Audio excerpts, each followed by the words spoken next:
समाचार सेवा प्रभाग से प्रस्तुत है हमारा साप्ताहिक कार्यक्रम पब्लिक स्पीक।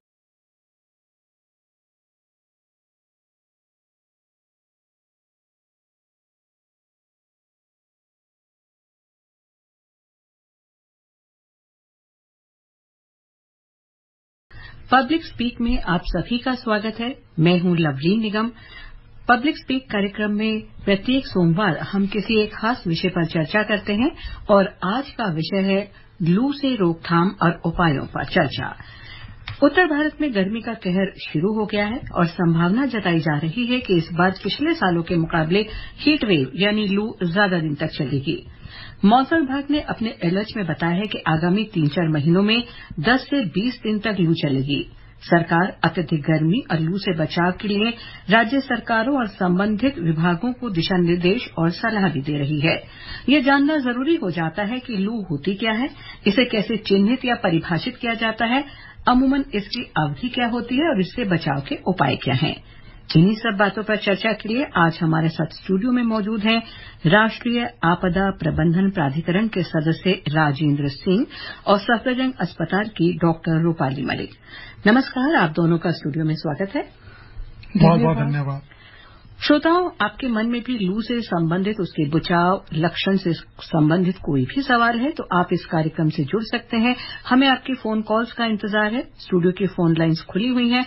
आप हमारे स्टूडियो के नंबर 011 यानी दिल्ली का कोड 2331-4444 और 2342-1050 पर फोन कर अपने सवाल पूछ सकते हैं। आप अपना प्रश्न व्हाट्सएप नंबर 9289094044 पर भी भेज सकते हैं और हमारे Twitter handle @AIR News Alerts पर भी #AskAIR के जरिए अपने सवाल पोस्ट कर सकते हैं। ये कार्यक्रम हमारे mobile app news on AIR, Doordarshan की DTH सेवा पर भी उपलब्ध है। और इससे पहले कि हम आगे बढ़ें या कोई सवाल पूछें, बेंगलोर से श्रीकांत इस कार्यक्रम से जुड़ चुके हैं। श्रीकांत जी नमस्कार। हेलो श्रीकांत, आपको हमारी आवाज आ रही है? हाँ, मुझे आ रही है। जी श्रीकांत जी नमस्कार, स्वागत है। सवाल पूछिए। धन्यवाद। मेरा सवाल ये है कि हम लोग गर्मी की किस स्थिति को लू समझे? हेलो। हाँ जी, गर्मी की किस स्थिति को श्रीकांत जी का कहना है कि हम गर्मी की किस स्थिति को लू समझें। शायद ये पूछना चाह रहे हैं कि टेम्परेचर कहाँ पहुंच जाना चाहिए या कैसा रहना चाहिए जब हम डिक्लेयर करें कि ये हीट वेव है। राजेंद्र जी आप। शेखर जी नमस्कार। जैसे आपने पूछा है कि हीट वेव कब घोषित हो, इसके लिए 2 कंडीशन बहुत आवश्यक हैं। एक जो है, जैसे कि जो मैदानी क्षेत्र होते हैं वहां मैक्सिमम टेम्परेचर 40 डिग्री होना चाहिए।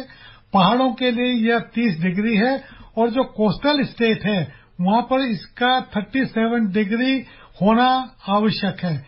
इसके साथ ही जो दूसरी कंडीशन है, ये टेम्परेचर से 5 डिग्री अगर ज्यादा है, अगर जहां 40 टेम्परेचर है, अगर 45 डिग्री टेम्परेचर होता है और वो टेम्परेचर 2 दिन तक के लिए कंटिन्यूस करता है तो उस पीरियड को हम जो है हीट वेव घोषित करते हैं। ये लू लगने का जो है लू होने वाला टाइम पीरियड होता है। अमूमन कितने दिन राजेंद्र जी लू चलती है और भारत में इसका क्या टाइम पीरियड, क्या अवधि रहती है? देखिए, लू लगने के वैसे तो जब तक ये टेम्परेचर रहेगा 2 दिन 3 दिन जितना है वो जो है उसका लू लगने का, लू का जो टाइम पीरियड होता है हीट वेव का, वो जो है पीरियड होता है। लेकिन अगर हम अप्रैल से मई तक का टाइम देखें, मार्च अप्रैल तक, इस समय पूरे भारत में जो टेम्परेचर है वो maximum temperature will be above normal. जो नॉर्मल टेम्परेचर होता है उससे अबव रहेगा।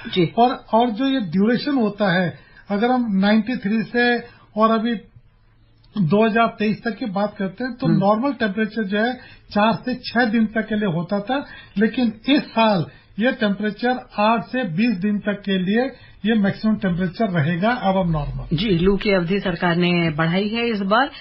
हरियाणा हिसार से राजेंद्र का सवाल है। हेलो। नमस्कार जी। नमस्कार राजेंद्र जी, स्वागत है आपका। सवाल पूछिए। धन्यवाद जी। डॉक्टर साहब से ये जानना था जी, एक दिन में कितना लीटर पानी पीना चाहिए? कई बार हम पानी तो ज्यादा पीते हैं फिर भी प्यास नहीं बुझती, तो इसके लिए क्या करें? और दूसरा नंबर, जो उल्टियां लगती है तो क्या अपने आप से कोई दवाई ले सकते हैं? जैसे एक गोली आती है तो वो ले सकते हैं क्या? ठीक है राजेंद्र जी, हम आपका सवाल समझ चुके हैं। डॉक्टर रूपाली, जैसे इन्होंने पूछा कितना पानी पीना चाहिए, और खासतौर से क्योंकि लू से संबंधित आज हमारा वो है, तो बाहर निकलने से पहले जब हम कहीं जा रहे हैं तो अमूमन कितना पानी पी के या जनरल कितना पीना चाहिए? जी राजेंद्र जी, ये बहुत इम्पोर्टेंट सवाल है कि हमें लू के समय या गर्मी के समय कितना पानी पीना चाहिए। नॉर्मल कंडीशंस में हम रिकमेंड करते हैं कि आप लगभग 2 लीटर पानी डेली पिए, बट गर्मी के समय में आप 2 से 3 लीटर तक पानी पिए। मैं नहीं कहूंगी कि आप 3 लीटर से ज्यादा पिए, 2 से 3 लीटर सफिशिएंट है। और एक और इम्पोर्टेंट चीज है, जैसे आपने पूछा अगर वॉमिटिंग लगती है, तो वॉमिटिंग लगती है या डिहाइड्रेशन की अगर आपको फीलिंग आती है तो आपको ORS का घोल, ये बहुत इंपॉर्टेंट है क्योंकि उसमें सही अमाउंट में इलेक्ट्रोलाइट्स होते हैं। तो आपको 1 लीटर बॉटल में ORS का घोल बना के कम से कम 1 बॉटल ORS की पीनी है, तो ये बहुत इंपॉर्टेंट है। तो 2 से 3 लीटर ही रिकमेंड किया जाता है पानी पीना। बहुत ज्यादा पानी आप तभी पिए जब आपको डिहाइड्रेशन है या लॉस ऑफ वाटर एक्चुअली है। जी राजेंद्र जी, 2024 में सामान्य से अधिक गर्मी की बात कही जा रही है और प्रधानमंत्री ने इस बारे में समीक्षा बैठक भी की और आवश्यक कदम उठाने के दिशा निर्देश भी जारी किए। तो सबसे पहले तो यही जानना चाहेंगे कि एनडीएमए का जाहिर तौर पर काम बहुत पहले से शुरू हो गया होगा, गर्मी जब दस्तक भी नहीं दी होगी, तो क्या कब से आपका काम शुरू हो जाती है और कैसे विभिन्न चरणों में काम करते हैं?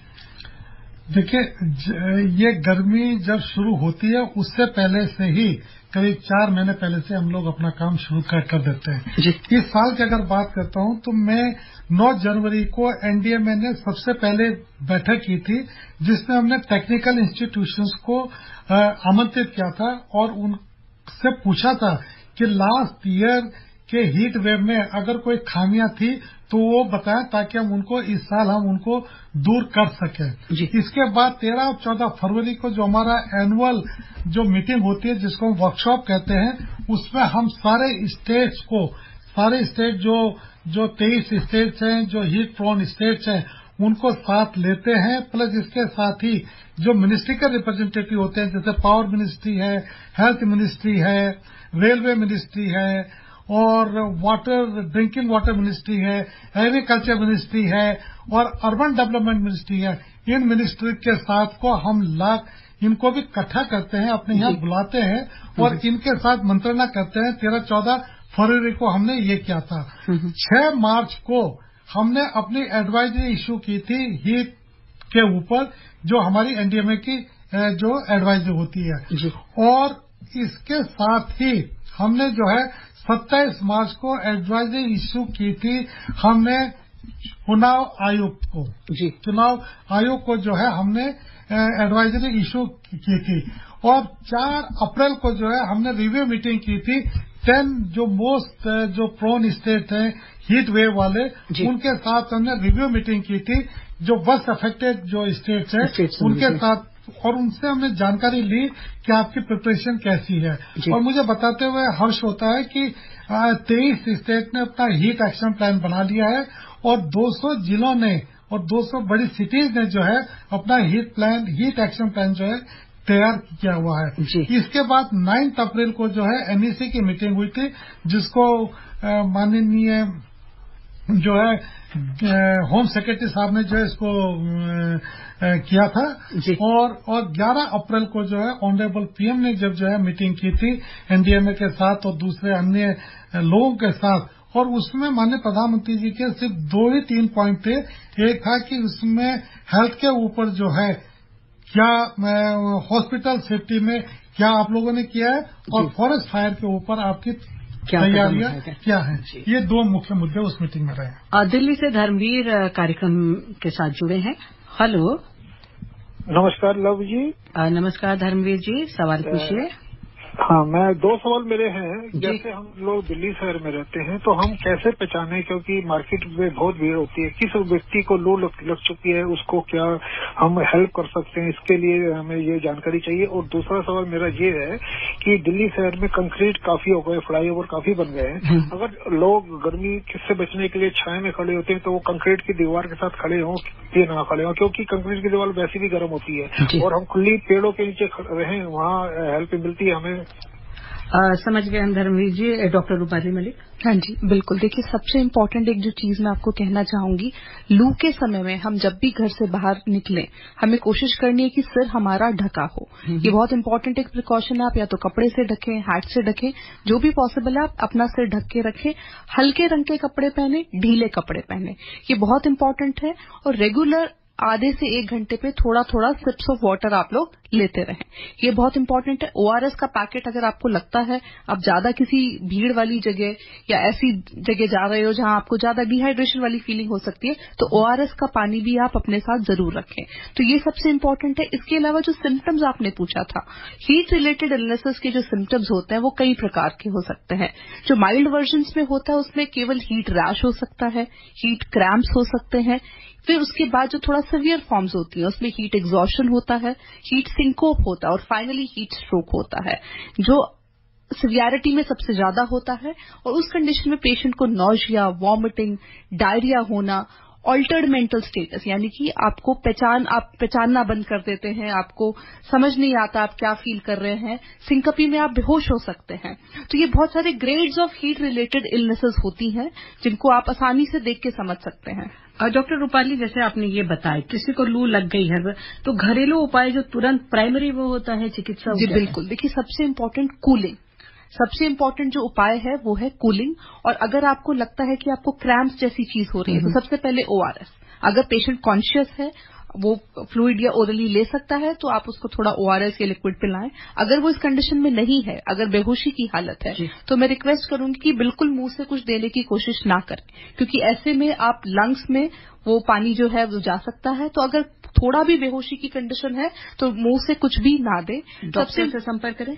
बिल्कुल बिल्कुल। तो अगर जरा भी बेहोशी वाली कंडीशन है तो आप बिल्कुल मुंह से कुछ ना दें, डॉक्टर के पास ले जाएं। और एक कूल इवेपोरेशन जो होता है उसमें क्या करते हैं, आप ठंडा पानी डालेंगे और पंखा करेंगे, तो ये बहुत इंपॉर्टेंट प्रिकॉशन है।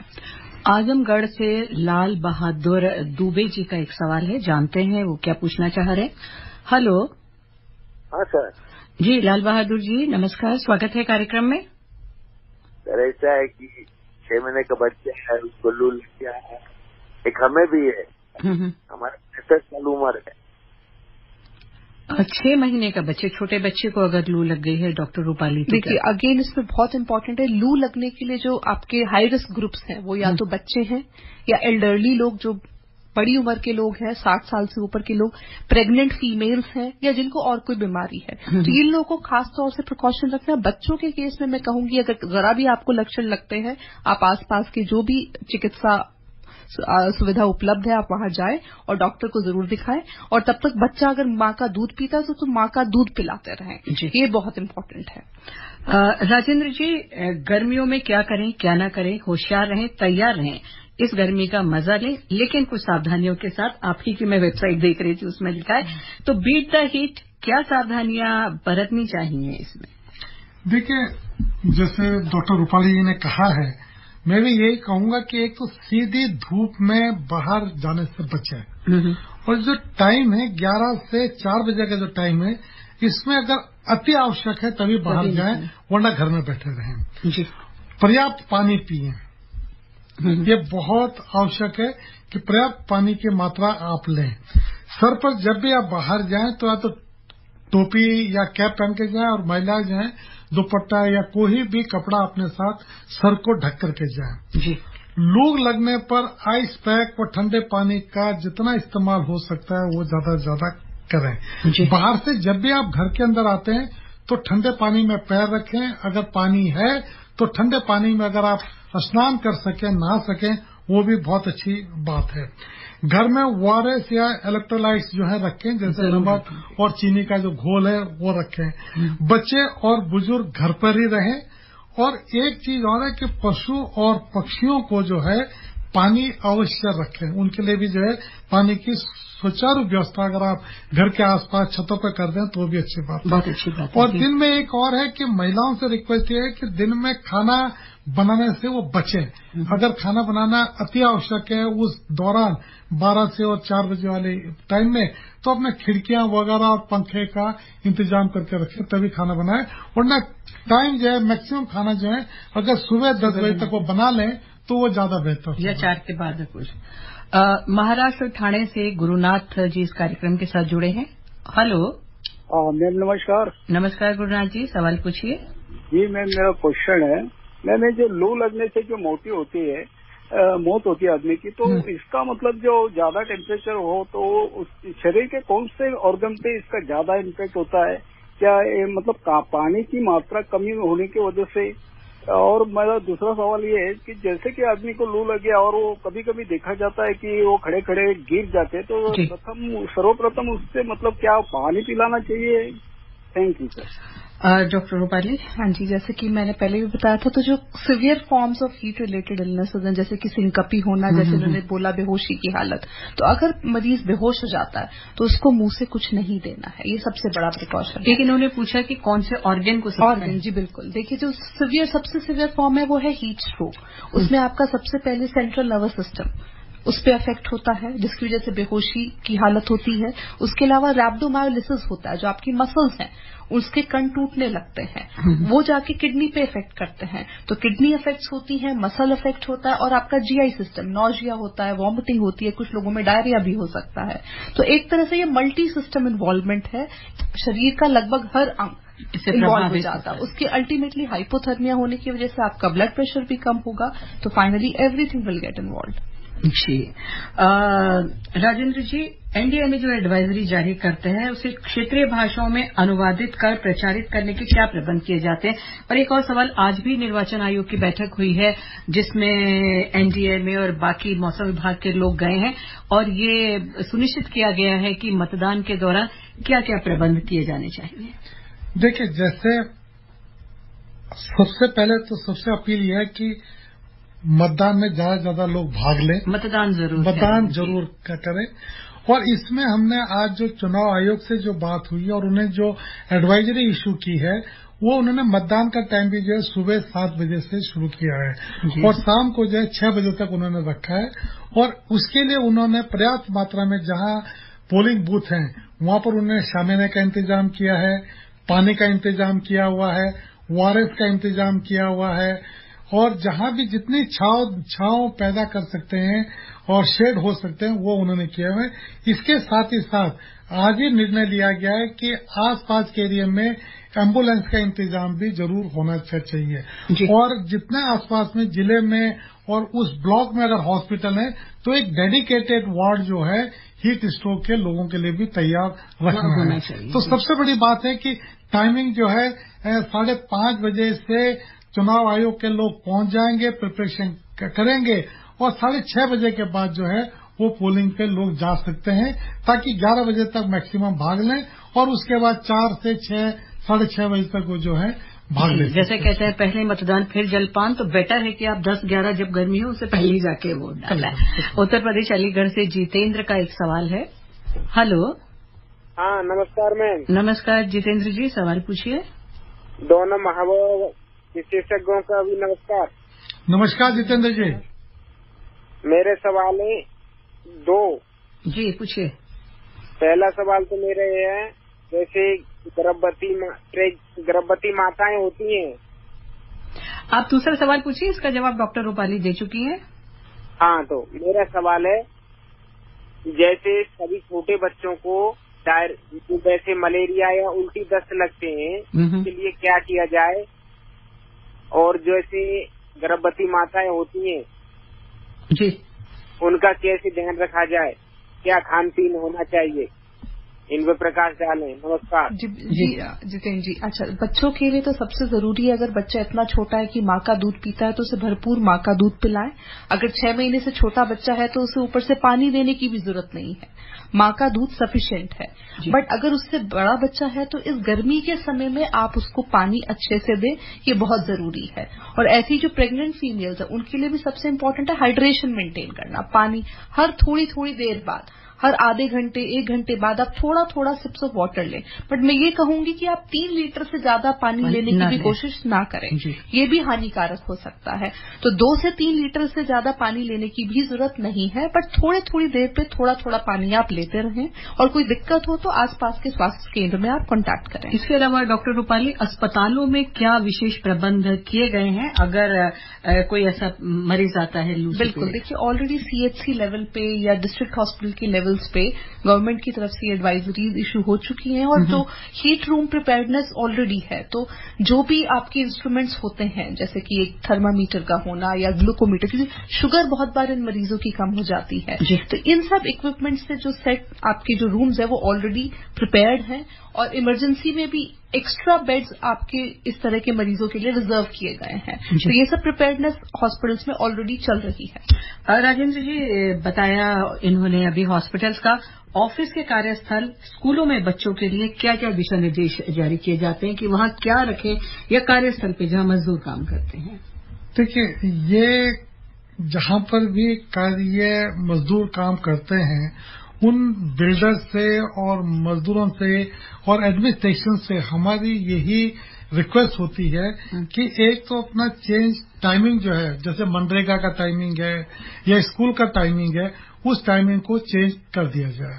और 11:30 से 4 बजे तक का जो टाइम होता है उसमें हर जहां भी जो बिल्डर है उसको अपने आसपास के क्षेत्र में एक कोई शेड इस तरह का बनाना चाहिए जहां मजदूर लोग, महिलाएं और बच्चे आराम से बैठ करके थोड़ा रेस्ट कर सकें। इसके साथ ही वहां पर भरपूर पानी की जो है इंतजाम उनको जो है रखना पड़ता है, स्पेशल कंस्ट्रक्शन वर्कर के लिए। और इसके साथ ही जो वल्नरेबल ग्रुप हैं जो कि जिनको की पूरी सुविधाएं नहीं मिल पाती है, उन लोगों के लिए भी ये ख्याल रखना है, एडमिनिस्ट्रेशन का ये काम है कि उनको धूप से बचाने के लिए उनको भी शेड वगैरह का जो है इंतजाम किया जाए। जी, बिहार दरभंगा से मोहन पासवान कार्यक्रम में जुड़े हैं। हेलो। नमस्ते मैडम। नमस्कार मोहन जी, सवाल पूछिए। पूरे टीम सर को भी नमस्कार। नमस्कार। नमस्कार जी सर, मैं ये जानना चाहता हूँ कि दिन होने पर हवाएं इतने गर्म हो जाते हैं, लोग इससे कैसे सावधान रहें, कैसे समझें कि हम लू से बचें?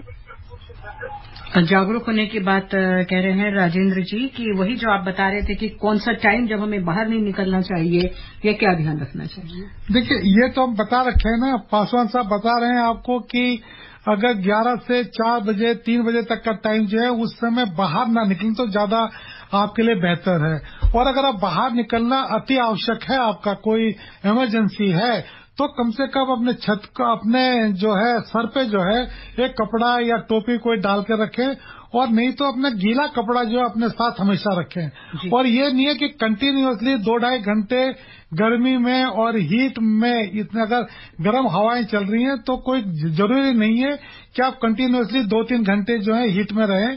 कहीं ना कहीं बीच में जो है पानी पिएं, थोड़ा आराम करें, थोड़ा सुस्ता लें और कहीं छाया में बैठ जाएं, तो उसके बाद जो है आप काम शुरू कर सकते हैं। कंटिन्यूअसली इन कंडीशंस में जबकि हीट वेव बहुत प्रचंड मात्रा में अभी बढ़ रही है, उसमें थोड़ी सावधानी अपने को भी आपको बरतनी है, अपना जागरूक आपको खुद होना है आपको। जी डॉक्टर रूपाली, जैसे आप कह रहे हैं सिप्स ऑफ वाटर बीच में लेते रहिए, बाहर निकलने पर या जब हम घर जाते हैं तो तुरंत फ्रिज से बोतल निकाल ली और पानी पी लिया, तो ये खतरनाक होता है। लगभग कितने टाइम बाद की टेम्परेचर हमारा उसके अनुकूल हो जाए पिए? जी बिल्कुल, ये भी बहुत इम्पोर्टेंट है। देखिए, फ्रिज का पानी मैं नॉर्मल उसमें नहीं रिकमेंड करूंगी कि आप फ्रिज का ही पानी पिए, आप नॉर्मल पानी पिए, वो भी सफिशिएंट है।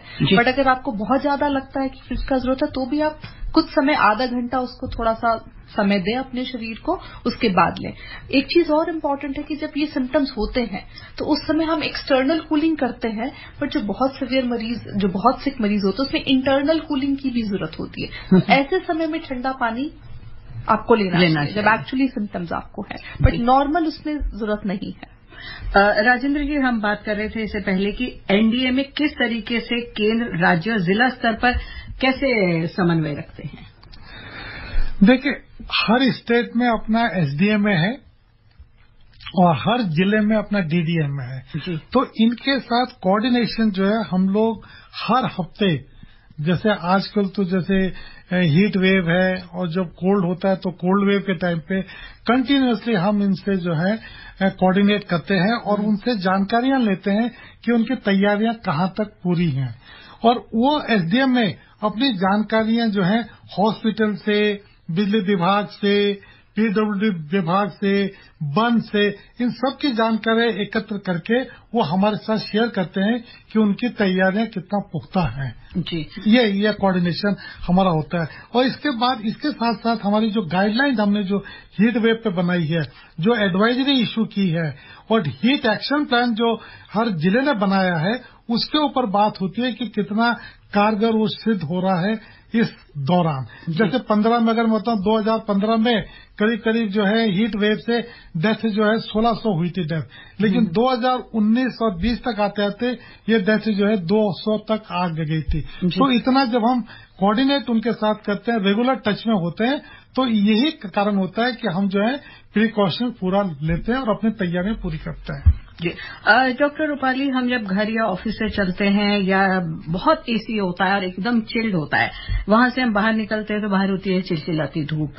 ये तापमान जो एकदम वैरी करता है, वो किस तरीके से नुकसान पहुंचाता है शरीर को, और उससे कैसे बचना चाहिए? ये बहुत इंपॉर्टेंट है क्योंकि ये अक्सर होता है, आप एकदम बहुत ठंडे से एकदम बहुत गर्म में जाते हैं। तो हमेशा कोशिश करें कि अपने शरीर को 10 से 15 मिनट का एक एडजस्टिंग टाइम दें। ये बहुत इंपॉर्टेंट है। तो जब भी आप एसी से बाहर निकलते हैं तो कुछ समय के लिए आप 10 से 15 मिनट के लिए एक नॉर्मल टेम्परेचर वाली जगह पे रहे, तभी आप उसके बाद बाहर रखें, वरना ये सेहत के लिए ठीक नहीं है।